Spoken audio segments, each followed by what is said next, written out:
Señora, a mí no me hable así, si no quiere morirse. No me estrese, que le estoy hablando de buena forma. Le vengo a dar un comunicado y no lo quiere recibir y me va a poner peros y me va a decir cómo tengo que hablar y qué tengo que decir. Entonces, señora, qué pena con usted, señora Deyanira Ballesta, se tiene que ir de esta región. O la asesino. Usted sabe que nosotros acá asesinamos al que nosotros nos dé la gana. ¿Me entendió? ¿Aló? Pues mande su comunicado a ver qué es lo que quiere. No, profesora, pero usted no tiene que hablarme en ese tono. Yo aquí ya no le voy a dar nada. Simplemente hágame un favor y váyase de la región. O yo mismo le comunico a las personas encargadas de la educación de aquí que si usted se queda aquí en la región, pues la van a tener que recoger muerta. Porque usted es una persona grosera. Para ser una educadora, es una persona que no sabe hablar. ¿Cómo quiere que le hable a usted cuando usted me está hablando de una forma amenazante? ¿Ah? ¿Cómo quiere usted que yo le hable? Ahora, yo he sufrido mucho. A mí no me interesa si usted ha sufrido o no ha sufrido la guerra, eso a nosotros no nos interesa, eso a mí no me interesa, profesora. Simplemente le iba a dar un comunicado, se puso de grosera, entonces ahora, de inmediatamente, se va de la región o queda declarado objetivo militar. Yo he sido llamar, profesora, a sus superiores y decirles que si quieren recoger un muerto, que usted siga trabajando aquí en San Pablo. Así de sencillo, profesora. Usted quiso las cosas así, así la vamos a hacer. ¿Usted qué creyó? ¿Que era que estaba hablando con un payaso o qué, profesora? Y esta mujer que ustedes acaban de escuchar se llama Deyanira Ballestas. Ella es docente, bueno, ex docente del sur del departamento de Bolívar. Ella hace parte de estas 312 personas que fueron amenazadas por estos grupos, por BACRIM, paramilitares, disidencias de las FARC, ELN, bueno, una cantidad de delincuentes con nombres propios que están estrechamente ligadas al narcotráfico. Y Deyanira, a diferencia de las 311 personas que fueron vilmente amenazadas y vilmente asesinadas, ella sí se salvó.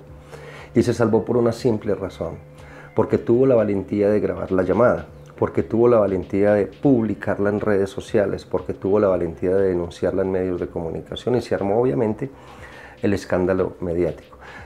Yo pensaría que a veces las autoridades en Colombia funcionan, trabajan, actúan, es dependiendo del efecto mediático que cualquier noticia, cualquier hecho noticioso pueda suceder en Colombia, ¿cierto?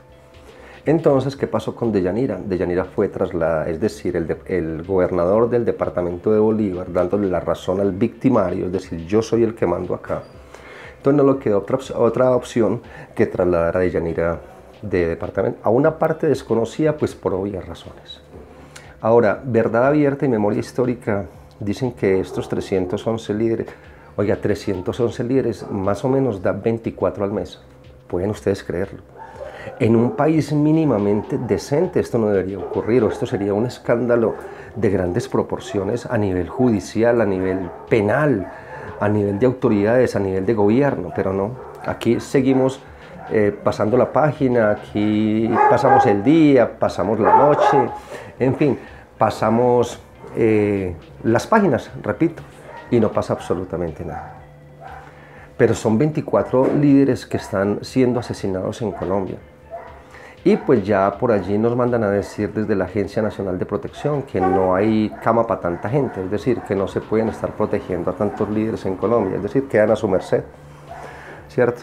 Quedan a la merced de estos delincuentes que, tal como lo acabamos de escuchar con Deyanira, pues son los que mandan en la región, y entonces al gobernador no le quedó otra opción sino trasladar a Deyanira de departamento. Entonces dice memoria histórica y dice verdad abierta que estos líderes pertenecen a comunidades como por ejemplo reclamantes de tierras, es decir, a aquellas personas que les fueron arrebatadas sus tierras. Esos mismos paramilitares que fueron sus ladrones, pues los están amenazando una vez más, los están revictimizando para que ni siquiera tengan, ni siquiera puedan reclamar sus tierras. También hacen parte los afrodescendientes, indígenas, barqueros, cocaleros, que no les queda otra opción, ¿cierto? Desplazados de las zonas de reserva campesina, comunidad LGTBI, que están también siendo intimidados en Colombia. Es decir, no respetamos ni siquiera la diferencia sexual. La pregunta que nos podemos hacer en este momento, que nos tenemos que hacer como colombianos es, ¿Quién los está matando? ¿Quién nos está matando a nuestros líderes? Pero hay una más, que es más importante y que es la que precede a la anterior. ¿Quién está protegiendo a nuestros líderes? Esa pregunta o ese par de preguntas vamos a tratar de desarrollarlas o encontrarles alguna respuesta en este capítulo de El Nuevo Día. Yo soy Jaime Gutiérrez, bienvenidos y bienvenidas. Compartan el programa, comenten el programa, porque así todos activamos el despertador.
Ahora los invito a mirar en dos frentes. El primero de ellos, las zonas donde se reportan la muerte de estos líderes sociales, es decir, las zonas en Colombia donde se han reportado esta serie de asesinatos.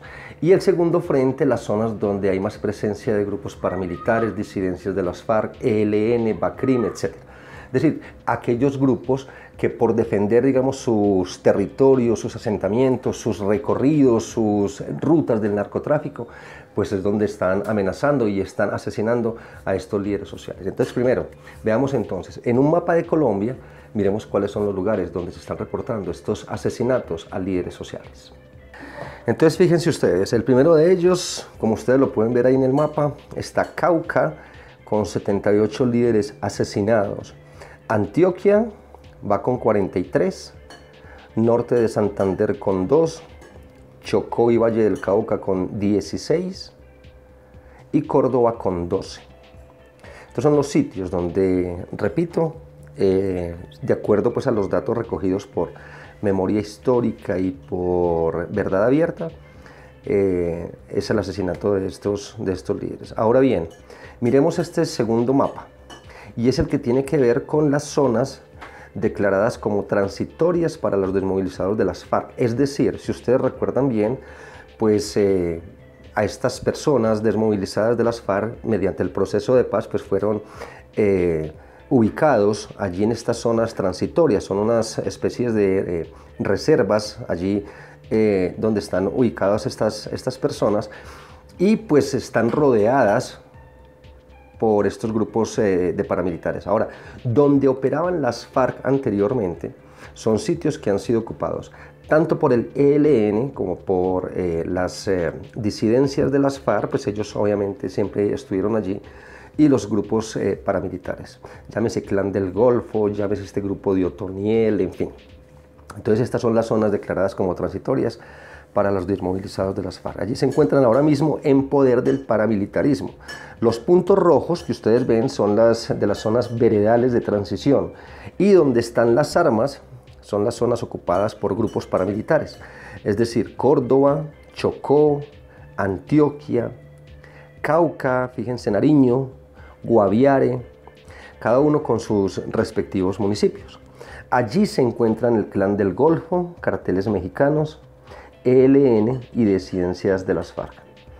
Por eso, a nosotros nos están hablando permanentemente de un incremento de hectáreas con cultivos ilícitos.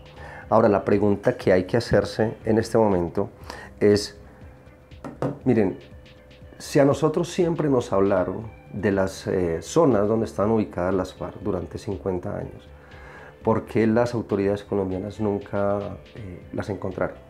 ¿cierto? Bueno, ustedes dirán, las FARC estaban replegadas por todo Colombia y habían diferentes facciones, diferentes frentes, en fin. Pero si hay un proceso de paz, y quiero que me pongan atención a lo que voy a decir, hay un proceso de paz. Hay unas zonas entregadas, unas rutas del narcotráfico, todos sabemos pues, que ellos estaban ligados también al narcotráfico y en fin, utilizaban unas rutas. Ellos se desmovilizan, son concentrados por allí en unas zonas especiales. En pleno diálogo, pues ellos obviamente entregan esas rutas, porque ese era el proceso de paz, ese era el compromiso de que ellos dijeran no solamente cuáles eran estas rutas, sino dónde estaban ubicados sus laboratorios para la respectiva incineración y en fin, todo el cuento. Ahora, si estas zonas ya están ocupadas por disidencias, ya están ocupadas por paramilitares, están ocupadas por ELN, entonces las autoridades sabiendo dónde están ubicadas, porque tienen incluso coordenadas, porque ya se las dieron los jefes de las FARC, porque entonces no van tras ellos, o porque no ocupan estas zonas, estas rutas del narcotráfico. A veces pareciera, y no sé si ustedes estén de acuerdo conmigo, pero pareciera que al gobierno nacional, y no hablo de de los anteriores y de los que vendrán, les es más conveniente, les es más lucrativo, no sé si política o financieramente, que esta violencia esté siempre latente, que el narcotráfico esté latente, que las estructuras violentas y irregulares en Colombia estén vigentes, ¿cierto? Porque todo hace parte de un negocio. ¿Cómo es posible si el ejército, si a nosotros nos hablan de un grupo que tiene dentro de sus filas casi a 400.000 hombres? ¿Cómo es posible que 400.000 hombres no sean capaces de dar con un personaje como Guacho? ¿Dónde está ubicado Guacho?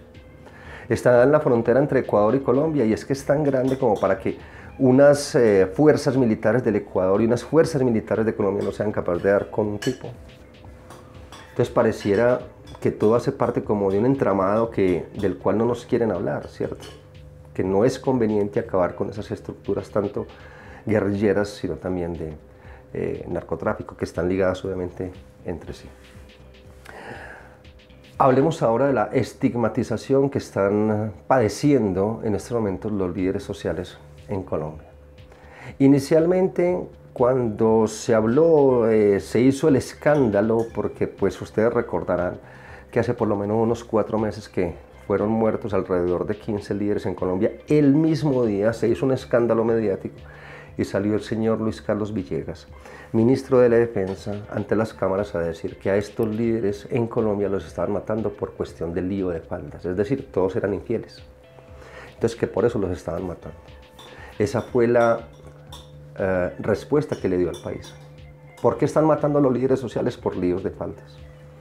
Y ahora resulta que cuando se despierta o se hace pública la denuncia de Deyanira, entonces el ministro, ante el escándalo no solamente nacional sino también internacional, sale a decir ante los medios que los líderes sociales en Colombia están ligados a estos grupos, es decir, pertenecieron o pertenecen a estos grupos y que por eso los están matando.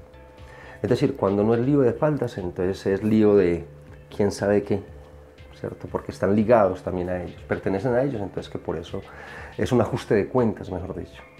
O sea, qué responsabilidad y qué cinismo el de este señor para estigmatizar a los líderes sociales en Colombia. Por eso la pregunta inicial, ¿quién los está asesinando? Pues entonces vaya a saber si alguno de estos delincuentes que pertenecen a estos grupos específicos. Pero la pregunta más especial, más importante, más necesaria, más urgente en el día de hoy es ¿quién los está protegiendo? Sigamos hablando de estigmatizaciones o sigamos hablando de qué está haciendo el gobierno para proteger a estos líderes sociales. Pues empezó, digamos, esta muerte selectiva sistemática de líderes sociales una vez empezó el Mundial, ¿cierto? Qué curioso y qué ironía, que cuando los colombianos estamos viendo el Mundial, la inauguración del Mundial y los grupos y en fin, empezó este ataque sistemático y eran casi 2 o 3 diarios. Y entonces el presidente de la República, cuando uno se iba para su cuenta de Twitter, su red social, entonces solamente le interesaba trinar respecto al Mundial de Fútbol y no a los líderes sociales. Entonces fíjense en la indiferencia. Ahora, ¿qué va a hacer Iván Duque? Pues este hombre dice y sale a los medios a decir que sí, que él le va a poner pecho y le va a hacer frente, obviamente, a este ataque sistemático que están sufriendo los líderes en Colombia. Pero hay que tener en cuenta una cosa, hay que mirar lo que está haciendo, por ejemplo, su vicepresidenta. que es muy cuestionable lo que está haciendo, porque ella quiere hacerse, digamos, como que la que se está solidarizando con este tipo de ataque sistemático a los líderes sociales. Pero fíjense esto, fíjense lo que acaba de pasar con un trino que ella puso y cómo retuitea o comparte otro trino de otra persona en la red social Twitter. Aquí dice Marta Lucía: que en paz descanse Ana María Cortés Mena, ¿se acuerdan? La líder social antioqueña. Solidaridad con su madre y sus hijitos. La policía y el CTI deben garantizar protección a líderes sociales indistintamente de si son de derecha o de izquierda. Es el trino del que les hablaba. Pero ahora hay un personaje por allí que se hace llamar Cien de Bosch, que publica: mientras los petristas dicen que los muertos del Cauca son miembros de la Colombia Humana, las autoridades aseguran que son disidentes de las FARC. Pregunto, ¿la Colombia Humana y las disidencias de las FARC son la misma cosa? Bueno, este señor Cien de Bosch es libre pues, de comentar lo que quiere. Él pues tendrá esa pregunta y él tendrá la duda y en fin, aunque pues todos sabemos que ni una cosa ni la otra, es decir, ni peras ni manzanas. Pero lo más curioso y lo más ingrato es que Marta Lucía Ramírez no solamente le gusta lo que este hombre publica, sino que también lo comparte, es decir, lo retuitea, que es como se llama compartir en Twitter, en su cuenta social. Entonces fíjense ustedes la doble moral de Marta Lucía. Primero dice que en paz descanse Ana María Cortés y luego está compartiendo un trino que pone un señor que compara la Colombia Humana con las disidencias de las FARC. Ahora bien, dirán ustedes, pues eso no deja de ser una red social y en fin, no, hay que hacer un poquito de memoria. Y perdón con todo el respeto que me merecen los seguidores del señor Iván Duque o los seguidores del señor Álvaro Uribe. Pero a mí me parece muy irresponsable. Fíjense, la gran cantidad de líderes amenazados, intimidados en Colombia son docentes, son maestros, líderes sociales, ¿cierto? Que no solamente combinan su trabajo como maestros, sino también en sus juntas comunales, en sus juntas barriales, en sus comunidades, en fin, como líderes sociales, pero son maestros. ¿O es que se nos olvidó en plena campaña, cuando este señor Álvaro Uribe, por aquí en un municipio del departamento de Caldas, creo que fue Anserma, cuando dijo, casi que comparó los maestros con auxiliadores de terroristas? Eso no se llama una estigmatización, eso le da de alguna manera como una luz verde o como un blindaje a estos grupos irregulares de que lo que hay que hacer es eliminar y exterminar a los maestros en Colombia. Entonces el señor Iván Duque, actual, o mejor, presidente electo de Colombia, tiene un gran reto.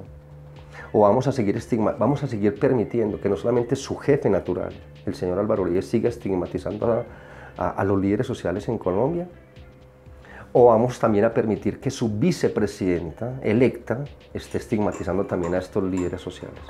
Entonces, o fijamos una posición, porque queremos creer que el presidente electo va a defender a los líderes sociales y se va a salir, digamos, como de toda esa telaraña que envuelve el problema con los líderes sociales y que verdaderamente Iván Duque sí va a proteger a los líderes sociales en Colombia. O vamos a seguirle dando luz verde a las declaraciones y a las posiciones de uno y otro. Ahí está entonces la pregunta inicial. ¿Quién está asesinando a nuestros líderes sociales? Pero no olviden, ¿quién los está protegiendo?